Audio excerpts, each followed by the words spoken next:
యెషయా గ్రంథం 44వ అధ్యాయం 6వ వచనం నుంచి 8వ వచనం వరకు, ఆయన మొదటివారు, ఆయన కడపటివారు, మీరే నా సాక్షులు అనగా, ఈరోజు నేను చెప్పే మాట మీరు గమనించాలి.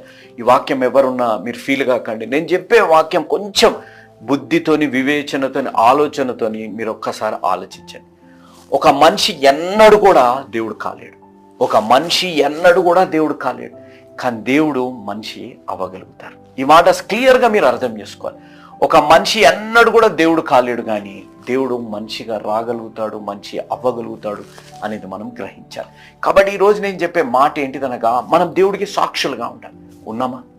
మనం దేవుడికి సాక్షులుగా ఉండాలి అని అన్నప్పుడు మీరు అనొచ్చు, బ్రదర్, ఈ లోకంలో దేవుడికి సాక్షులుగా ఉండాలంటే ఎన్ని శోధనలు ఉన్నాయి, ఎన్ని పోరాటాలు ఉన్నాయి, ఎన్ని యుద్ధం లాంటి పరిస్థితులు ఉన్నాయి, ఎంతగా ఒత్తిడి, ఎంతగా బాధ్యతలు ఉన్నాయి అని మీరు అనొచ్చు. నేను చెప్పే మాట ఒక్కసారి మీరు ఆలోచించండి. ఎప్పుడైతే మనం పరిశుద్ధాత్మ దేవుడి ద్వారా నింపబడతామో మనం